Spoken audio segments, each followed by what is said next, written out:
तारा ने ढूंढी नई रोशनी की किरण। एक बुद्धिमान व्यक्ति ने एक बार कहा था कि अंधकार प्रकाश की अनुपस्थिति होती है। यह कहानी है एक युवा समूह की। उन्हें पता चलता है कि उनके गांव में बिजली के अंधकार को मिटाने का एक ही उपाय है। इसके लिए उन्हें खुद जानकारी इकट्ठी करनी होगी और कौशल सीखने होंगे। तारा एक 18 वर्षीय छात्रा है जिसे खगोल विज्ञान बहुत पसंद है। एक दिन वह हमेशा की तरह तारों की ओर टकटकी लगाए बैठी हुई थी। एक दिन मैं खुद के तारे की खोज करूंगी, उसने कहा। तभी कोई पीछे से उस पर झपटा। हिलना मत, अज्ञात व्यक्ति ने कहा। तुमने गलत लड़की चुनी है महाशय, तारा ने कहा और कराटे के आत्मरक्षा के चाल का इस्तेमाल किया। उसने उस व्यक्ति को उसके घुटनों पर ला दिया। फिर उसने देखा कि वह तो उसकी सबसे अच्छी सहेली मरियम थी, जो कि उसके साथ शरारत कर रही थी। मरियम। अगले दिन तारा के घर में पेटियां लगभग पैक की हुई रखी थी। तारा की माँ विनीता तारा को एक कप चाय देती हैं।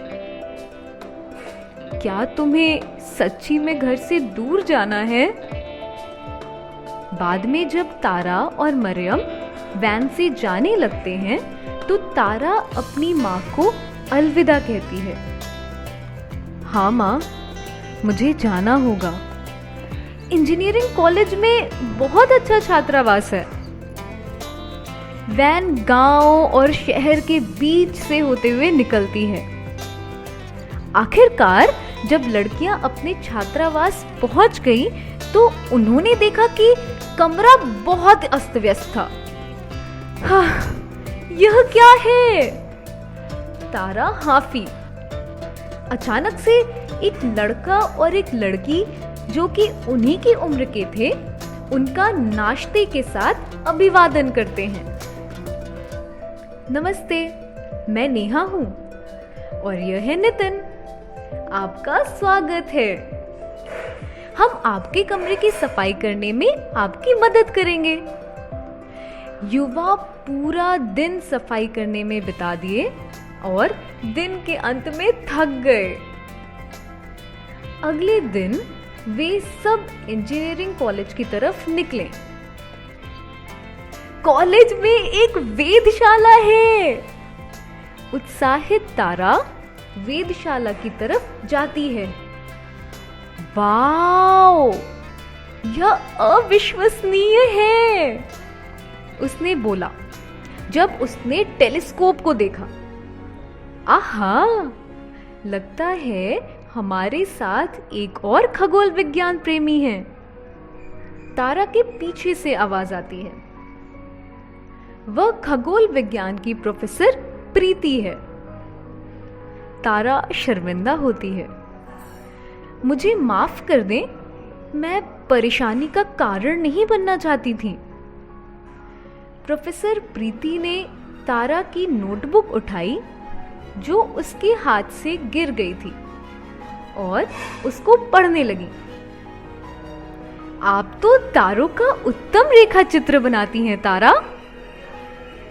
तारा प्रोफेसर से बोलती है कि वह उम्मीद करती है कि किसी दिन वह अपने खुद के तारे को ढूंढेगी, लेकिन अभी के लिए उसे और मरियम को अंधेरे से लड़ना है, जो कि शहर में रोजाना बिजली कटौती से होता है।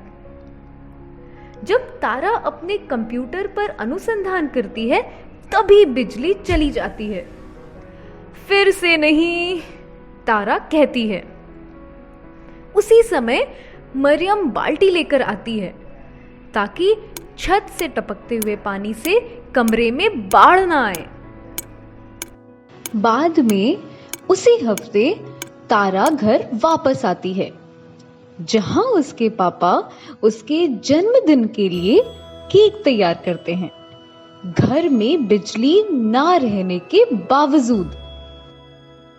लेकिन वह आश्चर्यचकित हो जाती है जब वह उनके साथ चावल मिल कारखाना जाती है, जहां वे काम करते हैं, और वह देखती है कि गांव में बिजली ना होने के बावजूद मिल में बिजली है।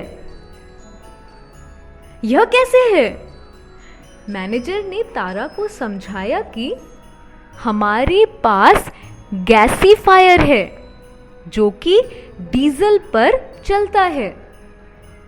फिर उसने कहा, क्यों ना हम ऐसा कुछ इस्तेमाल करके गांव में बिजली उत्पन्न करें, और अगर डीजल बहुत महंगा है तो चावल या फसल की भूसी के बारे में क्या ख्याल है? मैनेजर इस योजना पर हंसी, लेकिन तारा अब प्रतिबद्ध हो चुकी थी और भूसी आधारित गैसीफायर की योजना का रेखा चित्रण करना और योजनाओं को लिखना शुरू कर चुकी थी। उसने इसे प्रोफेसर प्रीति को दिखाया और यहाँ तक कि नितिन, नेहा और मरियम ने भी योजना बनाने में मदद की। तारा ने प्रोटोटाइप तैयार किया। तभी प्रोफेसर प्रीति ने ये सूचित किया कि वेधशाला बंद हो रही है पैसों की कमी की वजह से। श्रीमान प्रधान नामक एक व्यवसायी ने उपकरण खरीदने का प्रस्ताव दिया। उसी बीच तारा के पापा ने रैली निकाली गांव के किसानों को यह सहमत कराने के लिए कि वे अपने फसल की भूसी तारा को प्रदान करें उसके गैसीफायर के लिए। लेकिन वह और उसके दोस्त किसी भी बैंक को विश्वास दिलाने में असमर्थ थे ताकि उनके गैसीफायर परियोजना के लिए वे पैसे दे दें। अगर हमें पैसे नहीं मिल पाए तो हम कभी भी अपने गांव में बिजली लाने में समर्थ नहीं होंगे, उसने कहा। बस तभी तारा को किसी ने कहा कि श्रीमान प्रधान सिर्फ एक व्यवसायी ही नहीं है, बल्कि वह एक निवेशक भी हैं जो स्टार्टअप्स में निवेश करते हैं। तब तो मुझे उनसे मिलना ही होगा जब वो कॉलेज यात्रा पर आए तो, तारा ने बोला। सुरक्षाकर्मी ने उसे श्रीमान प्रधान से मिलने नहीं दिया, पर तारा हार नहीं मानी। वह किसी तरह उनकी कार में घुस जाती है और जब वह अंदर आते हैं जाने के लिए तो वह उन्हें उसके भूसी आधारित बिजली उत्पादन यंत्र में निवेश करने के लिए मना लेती है। वह उसके खगोल विज्ञान के ज्ञान से प्रभावित होते हैं। खगोल विज्ञान के प्रति उत्साहित होने की वजह से ही वह टेलीस्कोपिक उपकरण खरीद रहे थे। उन्होंने न सिर्फ हमारे उत्पादन यंत्र में निवेश करने का निश्चय किया है, बल्कि अब वह वेधशाला को भी पैसे देंगे और उसे खुला रखेंगे, तारा ने सबको सूचित किया। जल्द ही बात फैल गई और पूरे देश के लोग इन युवाओं को बुलाने लगे अपने गांवों और शहरों में साफ ऊर्जा बिजली उत्पादन यंत्र को लगाने के लिए। तारा को बहुत ज्यादा समय नहीं लगा अपने तारे की खोज करने में, लेकिन जब वह दुनिया को अपनी कहानी बताती है तो वह हमेशा बोलती है कि कैसे उसका खगोल विज्ञान के लिए प्यार हर जगह हजारों गांवों में बिजली लाने में मदद किया। क्या आपको तारा की कहानी में मजा आया कि कैसे वह पहल करती है अपना खुद का बायोमास संयंत्र स्थापित करने के लिए, जिससे वह अपने गांव में बिजली ला पाए। आप भी ऐसा कर सकते हैं अनुसंधान करके। अगर यह आपसे संभव हो कि आप उसी प्रकार का उद्यम शुरू करें जहां आप रहते हैं। यह 4 दिवसीय अनुसंधान कार्यक्रम है जिसके लिए आपको अपने अभिभावकों और शिक्षकों से अनुमति लेनी होगी। 4-4 का समूह बनाएं। अपना नोटबुक, कलम, पानी की बोतल, मोबाइल फोन लें और अपने शोध के लिए बाहर जाएं। पहला दिन, जहां आप रहते हैं वहां पर लोगों से बात करें और पता लगाएं कि बिजली कितनी बार जाती है, उससे क्या समस्या उत्पन्न होती है, क्या वह महंगी है।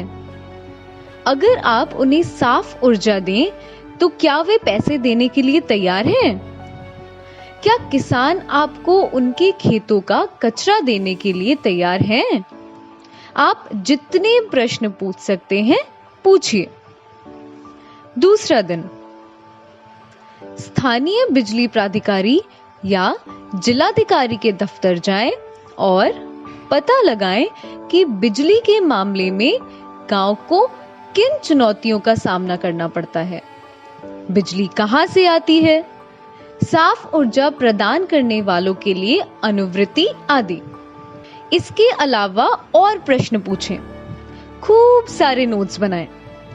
तीसरा दिन, एक इंजीनियर ढूंढें जो स्थानीय स्तर पर काम करता हो या कोई ऐसा जो हमारी मदद करे और हमें समझा सके कि कैसे आप अपना खुद का बायोमास ऊर्जा संयंत्र स्थापित कर सकते हैं। अगर आप पहले से किसी को जानते हैं जो कि पहले से ऐसा कर रहे हैं तो उनसे मिलें, यह जानने के लिए कि वह कैसे काम करता है और उसे लगाने में क्या लगता है।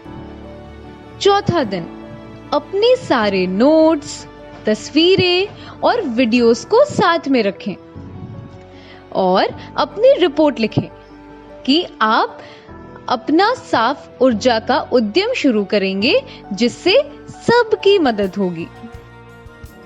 और याद रखें, पर्यावरण की सुरक्षा को ध्यान में रखते हुए ही अपने उद्यम को आगे लेकर जाएं, क्योंकि यह धरती हमारी है, आपकी है और आगे आने वाली पीढ़ी की भी है।